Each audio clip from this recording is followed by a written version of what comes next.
ಸಾವಾದಾಗ ನಾವು ಹೋಗಿರ್ತೀವಿ, ನೋಡ್ಕೊಂಡು ಬರ್ತೀವಿ. ಆದ್ರೆ ಇನ್ನು ಕೆಲವರು ಈ ಹೆಗಲ್ ಕೊಡುವಂಥದ್ದು ಅಲ್ಲಿ ಅವಶ್ಯಕತೆ ಇರುತ್ತೆ. ಕೆಲವೊಂದು ಬಾರಿ ಅವರೇ ವಾಲಂಟಿಯರ್ ಆಗಿ ಹೋಗಿ ಕೊಡ್ತಾರೆ, ಅಥವಾ ಇನ್ ಕೆಲವು ಸತಿ ಅವರೇ ನಮ್ಮ ಸಂಬಂಧ ಅಲ್ಲ, ನಾವ್ ಯಾಕೆ ಹೋಗ್ಬೇಕು ಅನ್ನೋ ಒಂದು ಮನೋಭಾವನೂ ಇರುತ್ತೆ. ಅಥವಾ ನಮಗೆ ಗೊತ್ತಿಲ್ಲದೆ ಇರೋರ್ಗು ನಾವು ಆ ಕೆಲಸ ಮಾಡಬಹುದಾ, ಇದು ಒಂದು ಯೋಚನೆ ಇರುತ್ತೆ. ಕೊಟ್ಬಿಟ್ಟು ಬಂದ್ಮೇಲೆ ತುಂಬಾ ಜನ ತಲೆಗೆ ಹೇಳ್ತಾರೆ, ನೀವ್ ಯಾಕೆ ಆತರ ಕೊಡಕ್ ಹೋಗಿದ್ರಿ, ಕೊಡ್ಬಾರ್ದು. ಬರೀ ನಮ್ಮ ಸಂಬಂಧದವರಾಗಿದ್ರೆ ಮಾತ್ರ ನಾವೊಂದು ಆ ಪ್ರಕ್ರಿಯೆಯಲ್ಲಿ ಪಾಲ್ಗೊಳ್ಬೇಕಾ, ಅಥವಾ ಆತರ ಏನಿಲ್ಲ, ಸತ್ತವ್ರ ದೇವ್ರ ಸಮಾನ ಅಂದಂಗೆ ನಾವು ಯಾರಿಗ್ ಬೇಕಾದ್ರೂ ಆ ಒಂದು ಅವಶ್ಯಕತೆ ಇದ್ರೆ ಕೊಡ್ಬಹುದಾ. ನಮ್ಮ ಆಂಧ್ರದಲ್ಲಿ ಚಿರಂಜೀವಿ ಇದಾರಲ್ಲ, ನಮ್ಮ ಪ್ರಧಾನಿ ಮೋದಿ ಇದಾರಲ್ಲ, ಇವರ ಅನಾಥ ಶವಗಳಿಗೆ ಇಂದಿನ ಜನದಲ್ಲಿ ಮಾಡಿದ್ದಕ್ಕೆ 100 ಅವರು ಆ ಲೆವೆಲ್ ಬೆಳೆದಿರ್ತಾರೆ. ಒಂದೇ ಒಂದು ಅನಾಥ ಶವಕ್ಕೆ ಬಹುಶಃ ನಿಮ್ಗೆ ಈ ಕರ್ಮಗಳು ಎಷ್ಟು ಜನಗಳೆಲ್ಲ ತೊಳೆದು ಬಿಸಾಕ್ತಾನೆ. ಬಹುಶಃ ಅಂತಹ ಸೇವೆಯನ್ನು ಮಾಡಿದವರಿಗೆ ಸಾವು, ಅದಕ್ಕೂ ಕೂಡ 10 ದಿನಗಳು ಶೌಚ. ಇದು ಜನನ ಶೌಚವಾದ್ರೆ ಅದು ಮೃತ ಶೌಚ.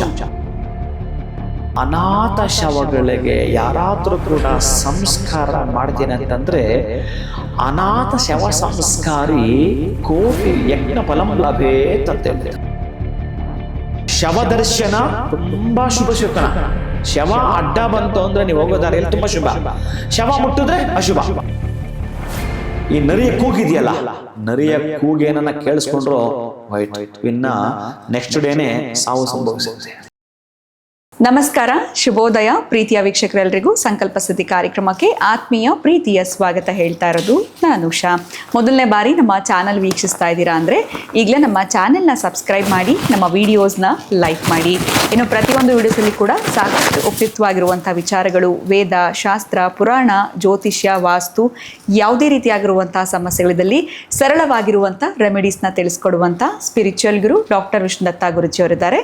ಬನ್ನಿ ಗುರುಗಳನ್ನ ಕಾರ್ಯಕ್ರಮಕ್ಕೆ ಬರಮಾಡ್ಕೊಳ್ಳೋಣ. ನಮಸ್ತೆ ಗುರುಗಳೇ, ಶುಭೋದಯ. ಕಾರ್ಯಕ್ರಮಕ್ಕೆ ಭಕ್ತಿಯ ಸ್ವಾಗತ. ಒಳ್ಳೆದಾಗ್ಲಿಮ್ಮ. ಗುರುಗಳೇ, ಕೆಲವೊಂದು ಬಾರಿ ಈ ಸಾವಾದಾಗ ನಾವು ಹೋಗಿರ್ತೀವಿ, ನೋಡ್ಕೊಂಡು ಬರ್ತೀವಿ. ಆದರೆ ಇನ್ನು ಕೆಲವರು ಈ ಹೆಗಲ್ ಕೊಡುವಂಥದ್ದು ಅಲ್ಲಿ ಅವಶ್ಯಕತೆ ಇರುತ್ತೆ. ಕೆಲವೊಂದು ಬಾರಿ ಅವರೇ ವಾಲಂಟಿಯರ್ ಆಗಿ ಹೋಗಿ ಕೊಡ್ತಾರೆ, ಅಥವಾ ಇನ್ನು ಕೆಲವು ಸತಿ ಅವರೇ ನಮ್ಮ ಸಂಬಂಧ ಅಲ್ಲ, ನಾವು ಯಾಕೆ ಹೋಗಬೇಕು ಅನ್ನೋ ಒಂದು ಮನೋಭಾವನೂ ಇರುತ್ತೆ. ಸೊ ಅವ್ರದ್ದೇ ಕ್ಯಾಸ್ಟ್ ಅವರಾಗಿದ್ರೆ ಮಾತ್ರ ಹೋಗ್ಬೇಕಾ, ನಮ್ಮ ಸಂಬಂಧಿಕರು, ನಮ್ಮ ಫಸ್ಟ್ ಸರ್ಕಲ್, ಫ್ಯಾಮಿಲಿ ಸರ್ಕಲ್ ಅಂತ, ಅಥವಾ ನಮಗೆ ಗೊತ್ತಿಲ್ಲದೆ ಇರೋರ್ಗು ನಾವು ಆ ಕೆಲಸ ಮಾಡಬಹುದಾ, ಇದು ಒಂದು ಯೋಚನೆ ಇರುತ್ತೆ. ಕೊಟ್ಬಿಟ್ಟು ಬಂದ್ಮೇಲೆ ತುಂಬಾ ಜನ ತಲೆಗೆ ಹೇಳ್ತಾರೆ, ನೀವ್ ಯಾಕೆ ಆತರ ಕೊಡಕ್ ಹೋಗಿದ್ರಿ, ಕೊಡ್ಬಾರ್ದು. ಸತ್ತಿರೋರ್ಗೆ ಹೆಗಲ್ ಕೊಡುವಂಥದ್ದು, ಬಾಡಿ ತಗೊಂಡು ಹೋಗೋ. ಸೊ ನೀವ್ ಯಾಕೆ ಕೊಟ್ರಿ, ನಿಮ್ ಪದ್ಧತಿ ಇತ್ತ ಅಂತ. ಸೊ ಕೊಟ್ಬಿಟ್ಟು ಬಂದ್ಮೇಲೆ ಇವ್ರಿಗೆಲ್ಲ ಈ ತರ ತಲೆಗೆ ತುಂಬಿದಾಗ ಕೊಟ್ಟಿದ್ದು ತಪ್ಪಾಯ್ತೇನೋ ಅಂತ ಅನ್ಕೊಂತಾರೆ. ಇನ್ ಕೆಲವು ಸತಿ ಅವ್ರಿಗೆ ಯಾರು ಇರೋದಿಲ್ಲ, ಅನಾಥರು ಇರ್ತಾರೆ. ಸೊ ಅವ್ರಿಗೆ ಕೊಟ್ಟಾಗ ನಮಗೇನಾದ್ರೂ ಒಳ್ಳೇದಾಗತ್ತಾ, ಇದು ಒಂದು ಕಾನ್ಸೆಪ್ಟ್ ಅಲ್ಲಿ ಕೊಟ್ಟಿರ್ತಾರೆ ಕೊಡುವಾಗ. ಸೊ ಯಾವುದು ಸರಿ ಅಂತ ಅಂದ್ರೆ, ಕೊಡ್ಬೋದಾ ಆ ತರ, ಬರೀ ನಮ್ಮ ಸಂಬಂಧದವರಾಗಿದ್ರೆ ಮಾತ್ರ ನಾವೊಂದು ಆ ಪ್ರಕ್ರಿಯೆಯಲ್ಲಿ ಪಾಲ್ಗೊಳ್ಬೇಕಾ, ಅಥವಾ ಆ ಥರ ಏನಿಲ್ಲ, ಸತ್ತವ್ರ ದೇವ್ರ ಸಮಾನ ಅಂದಂಗೆ ನಾವು ಯಾರಿಗ್ ಬೇಕಾದ್ರೂ ಆ ಒಂದು ಅವಶ್ಯಕತೆ ಇದ್ರೆ ಕೊಡಬಹುದಾ. ಏನಕ್ಕೆ ಪ್ರಶ್ನೆ ತಾಯಿ? ಇದು ನನ್ನ ಫ್ರೆಂಡ್ ಕೇಳಿದ್ದು ಗುರುಗಳೇ. ಸೊ ಅವ್ರ ಹಸ್ಬೆಂಡ್ ಗೊತ್ತಿಲ್ಲದೆ ಈ ತರ ಮಾಡ್ಬಿಟ್ಟು ಬಂದಿದ್ದಾರೆ, ನಮ್ಗೇನಾದ್ರೂ ಪ್ರಾಬ್ಲಮ್ ಆಗುತ್ತಾ ಅದರಿಂದ, ಅವ್ರ ಫ್ರೆಂಡ್ ಕಡೆ ಹೋಗ್ಬಿಟ್ಟು ಮಾಡಿದ್ದಾರೆ ಅಂತ. ಸೊ ನಮ್ಮ ರಿಲೇಷನ್ ಆದ್ರೆ ಅದೊಂಥರ, ಅವ್ರ ಫ್ರೆಂಡ್ಗೆ ಆ ಥರ ಕೊಟ್ಬಿಟ್ಟು ಬಂದಿದ್ದಾರೆ ಆ ಕಡೆ ಹೋಗಿ. ಸೊ ಇದೇನಾದ್ರು ನಮ್ಗೇನು ಪ್ರಾಬ್ಲಮ್ ಆಗಲ್ಲ ಅಲ್ವಾ ಅಂತ ಅವರು ಒಂದ್ ರೀತಿ ತಲೆಗೆ ಹುಳ ಬಿಟ್ಕೊಂಡ್ಬಿಟ್ಟಿದ್ದಾರೆ. ಮಾಡಿರೋದು ಒಳ್ಳೆ ಕೆಲಸ, ಬಟ್ ನಮ್ಗೇನಾದ್ರೂ ಕೆಡಕ್ಕಾಗತ್ತಾ ಅನ್ನೋದು ಒಂದು ಪ್ರಶ್ನೆ. ಅವರು ನಿಮಗೆ ಕೇಳಿದ್ದು ಕೇಳಕ್ಕೆ? ಹಾ ಗುರುಗಳೇ, ಯಾಕಂದ್ರೆ ಈ ಥರದ್ದು ಸಾವು ಪ್ರಶ್ನೆ ನಿಮ್ಮಲ್ಲಿ ಬಂದಿಲ್ವಲ್ಲ. ಹೌದು. ಓಂ ವಿಶ್ವಸ್ಮೈ ನಮಃ. ಪ್ರೀತಿಯ ಬಂಧುಗಳೇ, ಬಹುಶಃ ಅವ್ರು ಯಾರಿಗೂ ಹೇಳಿ ಒಂದು ಲೋಕವೇ ಅವರ ವಶವಾಗ್ಬಿಡುತ್ತೆ. ಒಂದು ಲೋಕವೇ ಅವರ ವಶ ಆಗುತ್ತೆ. ಒಂದಷ್ಟು ಎಕ್ಸಾಂಪಲ್ ಕೊಟ್ಟು ಮುಂದಕ್ಕೆ ಹೋಗ್ತೀನಿ. ಈಗ ನಮ್ಮ ಆಂಧ್ರದಲ್ಲಿ ಚಿರಂಜೀವಿ ಇದಾನಲ್ಲ, ನಮ್ಮ ಪ್ರಧಾನಿ ಮೋದಿ ಇದಾರಲ್ಲ, ಇವರ ಅನಾಥ ಶವಗಳಿಗೆ ಇಂದಿನ ಜನದಲ್ಲಿ ಮಾಡಿದ್ದಕ್ಕೆ 100 ಅವರು ಆ ಲೆವೆಲ್ಗೆ ಬೆಳೆದಿರೋದು. ಒಂದೇ ಒಂದು ಅನಾಥ ಶವಕ್ಕೆ ಬಹುಶಃ ನಿಮ್ಗೆ ಈ ಕರ್ಮಗಳು ಎಷ್ಟು ಜನಗಳೆಲ್ಲ ತೊಳೆದು ಬಿಸಾಕ್ತಾನೆ. ಬಹುಶಃ ಅಂತಹ ಸೇವೆಯನ್ನು ಮಾಡಿರೋರಿಗೆ ಹಿನ್ನೆಲೆ ಇರಬಾರ್ದು. ಈಗ ರಾಜ್ಕುಮಾರ್ ಮಕ್ಕಳಿಗೆ ಅದು ಅಪ್ಲೈ ಆಗಲ್ಲ. ಈಗ ಮೋದಿ ಅವರ ಅಪ್ಪ, ಅವರ ತಾತ ಮುತ್ತಾತ ಏನು ರಾಜಕೀಯದಲ್ಲಿ ಇರಲಿಲ್ಲ. ಈ ಚಿರಂಜೀವಿ ಅವರ ಅಪ್ಪ, ಅವರ ತಾತ ಏನು ಆ ಒಂದು ಮೂವಿಲಿ ಇರಲಿಲ್ಲ. ತಕ್ಷಣ ಗೊತ್ತಿಲ್ಲದಿರೋ ಲ್ಯಾಂಡಲ್ಲಿ ಬೆಳೆದು ಬಿಡ್ತಾರಲ್ಲ, ಹಿಂದಿನದ್ದು ಈ ದೊಡ್ಡ ಬ್ಯಾಲೆನ್ಸ್ ಇದ್ರೇ ದೊಡ್ಡ ಹುದ್ದೆಗೆ ಹತ್ತಾರೆ. ಇದು ಗೊತ್ತಿರಲಿ. ಇಲ್ಲಿ ಏನು ಹೇಳ್ತಾನೆ ಅಂತಂದರೆ, ಈಗ ನೀವು ಶವ ಅಂದರೆ ನಾನು ಒಂದು 10 ನಿಮಿಷ ಮಾತಾಡಬೇಕಾಗತ್ತೆ. ದೊಡ್ಡ ಸಬ್ಜೆಕ್ಟ್ ಇದು. ಆದರೂ ಸಾಧ್ಯ ಆದಷ್ಟು ನಾನು ಕಡಿಮೆ ಮಾತಾಡೋಕ್ಕೆ ಪ್ರಯತ್ನ ಪಡ್ತೀನಿ. ಪ್ರೀತಿಯ ಬಂಧುಗಳೇ, ಸ್ವಲ್ಪ ಗಮನ ನೀವು ಹೆಚ್ಚಿಗೆ ಕೊಡೋದ್ರ ಮುಖಾಂತರ ನೀವೊಂದು ಲೋಕವನ್ನೇ ಪ್ರವೇಶ ಮಾಡ್ದಂಗೆ ಆಗತ್ತೆ. ಇದೊಂದು ರೀತಿಯ ಹುಟ್ಟು. ಅಲ್ಲೂ ಕೂಡ 10 ದಿನಗಳು ಶೌಚ, ಅದನ್ನು ಜನನ ಶೌಚ ಅಂತ ಕರಿತೀರಿ, ಕರೆಕ್ಟ್ ಅಲ್ಲ? ಹೌದು. ಹಾಗೆ ಸಾವು, ಅದಕ್ಕೂ ಕೂಡ 10 ದಿನಗಳು ಶೌಚ. ಇದು ಜನನ ಶೌಚವಾದರೆ ಅದು ಮೃತ ಶೌಚ. ಇಲ್ಲಿ 10 ರಿಂದ 11 ದಿನಗಳು ಇಲ್ಲಿ ಪುರುಡು, ಅಲ್ಲಿ ಕೂಡ ಪುರುಡಿದೆ. ಇಲ್ಲಿ ಶೌಚ, ಅಲ್ಲಿ ಶೌಚವಿದೆ. ನೋಡಿ, ಎರಡೂ ಕಡೆ ಇದೆ. ಬರಬೇಕಾದ್ರೆ ಈ ಪ್ರಪಂಚಕ್ಕೆ ಅವ ಹತ್ಕೊಂಡು ಬರ್ತಾನೆ. ಈ ಪ್ರಪಂಚ ಬಿಟ್ಟು ಅವನು ಹೋಗಬೇಕಾದ್ರೆ 10 ಜನನ ಅಳಿಸ್ಬಿಟ್ಟು ಹೋಗ್ತಾನೆ. ಅಂದರೆ ಅವನು ಮೌನವಾಗಿ ಹೋಗ್ತಾನೆ ಅಂತ. ಅವನು ಪ್ರಪಂಚಕ್ಕೆ ಹೋಗ್ತಾ ಇದ್ದಾನೆ, ಅದು ಕರೆಕ್ಟಾಗಿ ಅವನು ಅಳೋದಿಲ್ಲ ಅವಾಗ. ಈ ಪ್ರಪಂಚ ನಮಗೆ ತಾರತಮ್ಯ ಮಾಡೋದು. ಅದಕ್ಕಾಗಿ ಸ್ವಲ್ಪ ಇಲ್ಲಿ ನಾವು ಗಮನಿಸಿದ್ರೆ ನಿಧಾನಕ್ಕೆ ನೋಡಿ, ಈ ಹಿಂದೆ ಈಗ ಆಸ್ಪತ್ರೆಗಳ ಆ ರೀತಿ ಇಲ್ಲ, ಪ್ರಸೂತಿ ಗೃಹ ಅಂತ ಇರ್ತಾಯಿತ್ತು, ಪ್ರಸೂತಿ ಚಿಕಿತ್ಸಾಲಯ ಅಂತ ಇರ್ತಾಯಿತ್ತು ಆಸ್ಪತ್ರೆಗಳಲ್ಲಿ. ಪ್ರಸೂತಿ ಚಿಕಿತ್ಸಾಲಯ ಅಂತ ನೋಡಿ, ಅಲ್ಲಿ ಕೂಡ ಸೂತಕ ಇದೆ ಅಂತ. ಸೂತಕ ಗೃಹ ಅಂತಂದರೆ ಆ ಸೂತಕ ಅಲ್ಲಿ ಹುಟ್ಟಿದಾಗಲೂ ಕೂಡ ಸೂತಕ ಇರುತ್ತೆ. ನೋಡಿ, ಇಲ್ಲಿ ಏನನ್ನ ತೋರಿಸುತ್ತಂತಂದರೆ, ಯಾರಿಗಾದರೂ ನೀವು ಭುಜ ಕೊಡ್ತೀನಿ ಅಂತಂದರೆ, ಹೆಗಲು ಕೊಡ್ತೀನಿ ಅಂತಂದರೆ ಸಾಮಾನ್ಯವಾಗಿ ಅವರವರ ಸಂಬಂಧಿಕರು ಕೊಡುತ್ತಾರೆ. ಆ ಅಪ್ಪನಿಗೆ ಮಕ್ಕಳು ಮಾಡುವಂಥದ್ದು ಮಾಡ್ತಾರೆ, ಮೊಮ್ಮಕ್ಕಳು ಮಾಡೋದೆಲ್ಲ ಮಾಡ್ತಿರ್ತಾರೆ. ಬಹುಶಃ ಇನ್ಯಾರಾದರೂ ಅವರ ಅಳಿಯಾನೋ ಮತ್ತು ಇನ್ನೊಬ್ಬರು ಮಾಡ್ತಿರ್ತಾರೆ, ಅಥವಾ ಒಂದಷ್ಟು ಹತ್ರ ಇರೋವಂಥ ಮಿತ್ರರು ಕೂಡ ಮಾಡ್ತಾರೆ, ಒಪ್ಕೊಳ್ತೀನಿ. ಅಲ್ಲೊಂದಷ್ಟು ಫಲವನ್ನು ಪಡ್ಕೊಳ್ತಾರೆ. ಅನಾಥ ಶವಗಳಿಗೆ ಯಾರಾದರೂ ಕೂಡ ಸಂಸ್ಕಾರ ಮಾಡ್ತೀನಿ ಅಂತಂದರೆ, ಅನಾಥ ಶವ ಸಂಸ್ಕಾರಿ ಕೋಟಿ ಯಜ್ಞ ಫಲಂ ಲಭೇತ್ ಅಂತ ಹೇಳ್ತಾನೆ. ಕೋಟಿ ಯಜ್ಞಗಳು ಮಾಡ್ತೀರನ್ರಿ ನೀವು. ಮಾಡಿದ ಹಾಗೇನೆ 100 ಕೋಟಿ ಯಜ್ಞಗಳು ಮಾಡಿದ ಹಾಗೇನೆ. 100 ಕೋಟಿ ಯಜ್ಞಗಳು ಮಾಡಬೇಕಾದ್ರೆ ನೀವು ಎಷ್ಟು ಜನ್ಮಗಳು ಬೇಕು ಹೇಳಿ? ಒಂದು ಶವ ಸಂಸ್ಕಾರವನ್ನು ನೀವೇನಾದರೂ ಮಾಡಿದ್ರೆ, ಹೆಗಲು ಕೊಟ್ಟು ನೀವು ಆ ರೀತಿ ಏನಾದರೂ ಮಾಡಿದರೆ ಅಷ್ಟೆಲ್ಲ ಹೇಳ್ತಾನೆ ರೀ. ಅಂತಹದ್ದು ಹೇಳ್ತಾನೆ. ಆ ಯಜ್ಞಗಳಿಗೆ ಸಮ ಅನ್ನೋದು ಅದೆಲ್ಲ ಬಿಟ್ಟುಬಿಡೋಣ.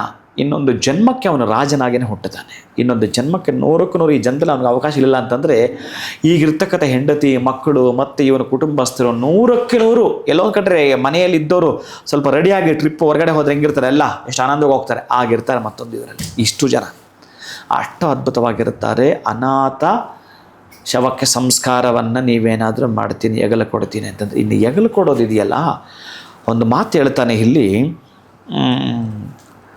ಶವವನ್ನು ನೋಡಿ ಋಣ ತೀರಿಸ್ಕೋ, ಭುಜ ಕೊಟ್ಟು ಬದುಕು ಬದಲಿಸ್ಕೋ ಅಂತ. ಋಣ ತೀರಿಸ್ಕೋ, ಬದುಕು ಬದಲಿಸ್ಕೋ. ಎಷ್ಟು ಹೇಳ್ತಾನೆ ಅಂತಂದರೆ, ಸಮಾಜದಲ್ಲಿ ನಾವು 4 ಜನದ ಮುಂದೆ ಚೆನ್ನಾಗಿ ಬದುಕಬೇಕು. ಆ 4 ಜನ ಯಾರು ಗೊತ್ತೇನೋ? 4 ಜನಗಳ ಮಧ್ಯೆ ಸಮಾಜದಲ್ಲಿ ಚೆನ್ನಾಗಿ ಬದುಕಬೇಕು ಅಂತ ಒಂದು ರೂಢಿ ಮಾತಾಡ್ತಾರೆ, 4 ಜನಗಳ ಮಧ್ಯೆ ಅಂತ. ಆ 4 ಜನ ಯಾರಂತಂದರೆ ಈ ಹೆಗಲು ಕೊಡೋರೆ. ಈ ಹೆಗಲು ಕೊಡೋರು ಆ ಮಟ್ಟಕ್ಕೆ ಎದ್ದು ಬಿಡ್ತಾರೆ ರೀ. ಇದು ದೊಡ್ಡ ಸಬ್ಜೆಕ್ಟ್. ಎಷ್ಟು ಅದ್ಭುತಗಳಲ್ಲಿ ಅದ್ಭುತ ಅಂತಂದರೆ, ಇನ್ನೂ ಈ ಶವ ಬರೋವಾಗ ತುಂಬ ಶವದರ್ಶನ ತುಂಬ ಶುಭನ. ಶವ ಅಡ್ಡ ಬಂತು ಅಂದರೆ ನೀವು ಹೋಗೋ ದಾರಿಯಲ್ಲಿ ತುಂಬ ಶುಭ, ಶವ ಮುಟ್ಟಿದ್ರೆ ಅಶುಭ. ನರಿ ಬಂದರೆ ಅಶುಭ, ನರಿ ಬಾಲ ತುಳಿದ್ರೂ ಅದೃಷ್ಟದಲ್ಲಿ ಅದೃಷ್ಟ, ಅದೃಷ್ಟದಲ್ಲಿ ಅದೃಷ್ಟ, ಅದೃಷ್ಟದಲ್ಲಿ ಅದೃಷ್ಟ. ಎಷ್ಟು ಸಲ ಹೇಳಿ ನಾನು? ಅಷ್ಟು ಅದೃಷ್ಟಗಳು. ಆ ನರಿಯ ಬಾಲವನ್ನು ಒಂದು ಸಲ ತುಳಿದು ಬಿಟ್ಟರೆ, ಬಹುಶಃ ನೀವು ಬಲವಂತವಾಗಿ ಹಿಡಿದುಕೊಂಡು ತುಳಿದು ಬಿಟ್ಟರು ಕೂಡ ಅಷ್ಟೇ. ಅಷ್ಟು ಹೇಳ್ತಾನೆ ರೀ. ಅದೃಷ್ಟಗಳೆಲ್ಲ ಆ ಬಾಲದಲ್ಲಿ ಇಟ್ಬಿಟ್ಟಿದ್ದಾನೆ. ಬಹುಶಃ ಇನ್ನು ನಾನು ಈ ನರಿಯ ಕೂಗಿದೆಯಲ್ಲ, ನರಿಯ ಕೂಗೇನನ್ನು ಕೇಳಿಸ್ಕೊಂಡ್ರೂ ಹೋಯ್ತು. ಇನ್ನು ನೆಕ್ಸ್ಟ್ ಡೇನೇ ಸಾವು ಸಂಭವಿಸುತ್ತೆ. ಅದು ರಾಜ ಆಗಿರಬಹುದು, ಆ ದೇಶದ ಮಂತ್ರಿ ಆಗಿರಬಹುದು, ಏನೋ ಒಂದು ಒಟ್ಟಾರೆಯಾಗಿ ನರಿಯ ಕೂಗು ಕೇಳಿಸಿಕೊಂಡರೆ ಸಾವು. ನರಿಯ ಬಾಲ ತುಳಿದರೆ ಅದೃಷ್ಟದಲ್ಲಿ ಅದೃಷ್ಟ. ನೋಡಿ, ಎಲ್ಲ ಅಲ್ಲೇ ಇಟ್ಬಿಟ್ಟಿದ್ದಾನೆ. ಹೆಂಗೆ ಇದನ್ನು ನೀವು ತೆಗೆದುಕೊಳ್ತೀರಿ? ಭಾವನೆಗಳಲ್ಲಿ ಬಲ ಅಂತ, ಭಾವನೆಗಳಲ್ಲಿ ಬಲವಿದೆ ಅಂತ. ಹೆಂಗೆ ತಗೋಬೇಕು ಭಾವನೆಗಳಲ್ಲಿ ಬಲ ಅಂತಂದರೆ, ಈಗ ನೋಡಿ, ಮದುವೆಗೂ ವಾದ್ಯ, ಮೃತ್ಯುವಿಗೂ ವಾದ್ಯ ಅಲ್ವೇನಮ್ಮ? ಹೌದು. ಮದುವೆಗೂ ವಾದ್ಯ, ಮೃತ್ಯುವಿಗೂ ವಾದ್ಯ. ಆದರೆ ಇಲ್ಲಿ ಇರೋ ವಾದ್ಯವೇ ಬೇರೆ, ಅಲ್ಲಿರೋ ವಾದ್ಯ ಬೇರೆ. ಇವನೇ ಬಾರಿಸೋದು. ಇಲ್ಲಿ ಚೇಂಜ್ ಮಾಡ್ತಾನೆ, ಅಲ್ಲೂ ಚೇಂಜ್ ಮಾಡ್ತಾನೆ. ಇಲ್ಲಿ ಏನು ತುಂಬಿಸ್ತಾನೆ ಅಂತಂದರೆ, ನಾನೀಗ ಈ ಶವಕ್ಕೆ ಅಂತ ನೀವು ಹೇಳಿದ್ರಲ್ಲ, ಯಾರಿಗಾದರೂ ಬಹುಶಃ ಅನಾಥ ಶವಗಳಿಗೆ ಅಕ್ಕಿ ಕಾಳು ಬಾಯಿಗೆ ಹಾಕೋದು, 1-2 ಡ್ರಾಪ್ ನೀರು ಬಿಡುವಂಥದ್ದು, ಒಂದು ಕಟ್ಟಿಗೆ ಆ ಒಂದು ಶವ ಸಂಸ್ಕಾರಕ್ಕೆ ಬಳಸುವಂಥದ್ದು. ಅಂದರೆ ಆ ಚಿತೆಗೆ ಇಟ್ಟಿರ್ತಾರಲ್ಲ, ಒಂದು ಕಟ್ಟಿಗೆ ಹಾಕುವಂಥದ್ದು. ಈ 3 ಮಹತ್ತರವಾದದ್ದೇ. ಅಕ್ಕಿ ಕಾಳು, ನೀರು, ಒಂದು ಕಟ್ಟಿಗೆ, ಈ 3 ಬಹುಶಃ ನಿಮ್ಮನ್ನು ಮಹಡಿ ಮೇಲೆ ಕೂರಿಸುತ್ತಂತೆ. ತೀರಾ ಸಣ್ಣವಿವೋ, ಬಟ್ ಪೇಳಲಸದಳ ಅತ್ಯಂತ ಅದ್ಭುತವಾದದನ್ನು ಕೊಟ್ಟು ಬಿಡುತ್ತೆ. ಅದು ಬಹಳ ಖುಷಿಯನ್ನು ನನಗೆ ಯಾರೋ ಒಬ್ಬರು ಒಂದು 10 ವರ್ಷಗಳಿಂದ ಕರೆ ಮಾಡ್ತಾರೆ, ಗುರುಗಳೇ ಇದೊಂದು ಅನಾಥ ಶವ ಇದೆ. ನಾನೆಲ್ಲ ಹೋಗ್ತಿತ್ತು. ಅನಾಥ ಶವ ಅಂದರೆ ಅವ್ರಿಗಿದ್ದಾರೆ, ಎಲ್ಲೆಲ್ಲೋ ಇದ್ದಾರೆ, ಸ್ವಲ್ಪ ಮೈಂಡ್ ಸರಿ ಇರಲಿಲ್ಲ. ಅವನು 20 ವರ್ಷಗಳಿಂದ ಅಲ್ಲಿ ಇಲ್ಲಿ ಇದ್ದ. ಪಾಪ ಅವನಿಗೆ ವಸ್ತ್ರಗಳು ಹಾಕೋದು ಗೊತ್ತಿಲ್ಲ. ಆ ಸ್ಥಿತಿಯಲ್ಲಿ 20 ವರ್ಷಗಳು ಅಲದಾಡಿಬಿಟ್ಟ. ಇವನನ್ನು ಏನು ಮಾಡೋದು ಏನೋ ಗೊತ್ತಿಲ್ಲ ಅಂತಂದರು. ಸರಿ ವ್ಯವಸ್ಥೆ ಮಾಡ್ಯಪ್ಪ, ನಾನು ಬರ್ತೀನಿ ಅಂತೆಲ್ಲ ವ್ಯವಸ್ಥೆ ಮಾಡಿಕೊಂಡು ತೆಗೆದುಕೊಂಡು ಹೋಗಿ ಪೂರ್ತಿ ಯಾರೂ ಬರಲಿಲ್ಲ. ಯಾಕೋ ಹಿಂದಾಕಿದ್ರು. 2 ದಿನವಾಗಿದೆ, ವಾಸನೆ ಬರ್ತಿತ್ತು ಅಂದ್ಬಿಟ್ಟು ಹೋಗಲಿಲ್ಲ. ನಾನು ಹೋದಾಗ ಆಮೇಲೆ ಬಂದರು ಒಂದಷ್ಟು ಜನ ಸೇರಿಕೊಂಡ್ರು, ಮಾಡಿದ್ವಿ. ಎಲ್ಲ ಯಾವ ರೀತಿಯ ಸಿದ್ಧತೆ ಮಾಡ್ಕೋಬೇಕು ಎಲ್ಲರೂ ಸಿದ್ಧತೆ ಮಾಡಿಕೊಂಡು ಚಿತಾಗಾರಕ್ಕೆ ತೊಗೊಂಬಂದು ಅಲ್ಲಿ ಏನು ಬೇಕೆಲ್ಲ ವ್ಯವಸ್ಥೆ ಮಾಡಿ ಮತ್ತೆ 10 ದಿನಗಳಲ್ಲಿ ಕಾರ್ಯಕ್ರಮ ಮಾಡಿದೆ ನಾನು. ಬಹುಶಃ ನನಗೆ ಅದೊಂದೇ ಭಾಗ್ಯ ಸಿಕ್ಕಿದ್ದು, ಒಂದೇ. ಬಟ್ ಯಾವುದು ಸಿಕ್ಕಿದ್ರು ನಾನು ಖಂಡಿತ ಯಾರು ಕರೆದು ನಾನು ಹೋಗ್ಬಿಡ್ತೇನೆ. ಅದು ನನ್ನ ಪೂರ್ಣ ಪ್ರಮಾಣದಲ್ಲಿ ನಾನು ಅಟ್ಲೀಸ್ಟ್ ತುಂಬ ಜಪ ಮಾಡೋವಂಥವನು, ಎಲ್ಲೂ ಅಂತ ಕಡೆ ಕಾಣಿಸ್ಕೊಳ್ಳಲ್ಲ. ಇದನ್ನು ಬಿಟ್ಟು ಆ ಅನಾಥ ಶವ ಅಂತ ಕೇಳಿಸ್ಕೊಂಡ್ರೆ ಹೊರಟು ಬಿಡ್ತೇನೆ. ಆಮೇಲೆ ನನಗೆ ಯಾರಾದರೂ ನಮ್ಮ ಬಂಧುಗಳು ಕರೆ ಮಾಡಿದ್ರೆ ಈ ಮನುಷ್ಯ ಚಾನ್ಸೇ ಬರಲ್ಲ ಅಂತ ಅಂದ್ಕೊಳ್ತಾರೆ. ಬಹುಶಃ ಅವ್ರು ಹೇಳಿರ್ತಾರಲ್ಲ, ಅವ್ರಿಗೆ ಹೋದಾಗ ಆಶ್ಚರ್ಯ ಆಗಿರುತ್ತೆ. ಅದು ಕೊಟ್ಟು ಬಿಡ್ತೇನೆ. ಯಾರಾದರೂ ಇವರು ನಮ್ಮ ಒಳಗಡೆ ಸುತ್ತಮುತ್ತ ಇರೋ ಹುಡುಗರುಗಳದ್ದೇ ಮದುವೆ ಆಗಿದ್ರೆ ನಾನು ಹೋಗಿರಲ್ಲ, ಅಂಥದಕ್ಕೆಲ್ಲ ಹೋಗಲ್ಲ, ಚಾನ್ಸೂ ಇಲ್ಲ. ಈ ತರಹದ ಕೇಳಿಸ್ಕೊಂಡ್ಬಿಟ್ರೆ ಗೊತ್ತಿಲ್ಲ, ನನಗೆ ಮೊದಲೇ ನನ್ನ ಆತ್ಮಲ್ಲಿ ಹೋಗ್ಬಿಟ್ಟಿರುತ್ತೆ, ಅಲ್ಲಿ ಹೋಗಿ ಕೆಲಸ ಮಾಡ್ತಾ ಇರುತ್ತೆ. ಆ ರೀತಿಯಾಗಿರೋವಂಥದ್ದು ನಾನು ಬಹುಶಃ ನಾನು ಆಮೇಲೆ ನಾನು ಹೋಗೋದೇ ಗೊತ್ತಾಗಲ್ಲ. ಆ ಪದ್ಧತಿಯಲ್ಲಿ ಅದನ್ನು ಮಾಡಿ ಮುಗಿಸಿರ್ತೀನಿ. ಇದು ನಾನು ಮಾಡೋದಲ್ಲ, ನನ್ನ ಒಳಗಡೆ ಇರೋ ವಾಸುದೇವದನ್ನು ಮಾಡಿಸ್ತೇನೆ ಅನ್ನೋದು ಅಷ್ಟೇ ಗೊತ್ತಿರುತ್ತೆ. ಬಿಟ್ಟರೆ ಅಂತಹದ್ದು ನೀವೇನಾದರೂ ಭುಜ ಕೊಟ್ಟಿದ್ದಕ್ಕೆ ಬೈಕೊಳ್ಳೋದು, ಭುಜ ಕೊಟ್ಟಿದ್ದು ನಮಗೇನಾಗ್ಬಿಡುತ್ತೆ ಅದು ಯಾವುದು ಅಂದ್ಕೋಬೇಡಿ. ಯಾರಾದರೂ ಸ್ವಲ್ಪ ಈ ಮೂಢರು ಹೇಳಿದರೆ ಕೇಳಬೇಡಿ. ನಿಮ್ಗೆ ಹಂಗಾಗ್ಬಿಡುತ್ತೆ ಹಿಂಗಾಗ್ಬಿಡುತ್ತೆ, ಏನೂ ಆಗೋದಿಲ್ಲ, ಇನ್ನೂ ಒಳ್ಳೆಯದೇ ಆಗುತ್ತೆ. ಬಹುಶಃ ನಿಮ್ದು ಏನಾದರೂ ಇತ್ತು ಅಂತಂದರೆ ಈ ಜನ್ಮದ್ದು ನೋವುಗಳು ಬಾಧೆಗಳು ಅಲ್ಲಿಗೆ ಸಮಾಪ್ತಿ ಅಂತ. ಭುಜ ಕೊಟ್ಟರಲ್ಲ ಅಲ್ಲಿಗೆ ಸಮಾಪ್ತಿ ಅಂತ, ನಿಮ್ಮ ಹೆಗಲ ಮೇಲೆ ಭಗವಂತ ಬಂದು ಕುಳಿತುಕೊಂಡ ಅಂತ.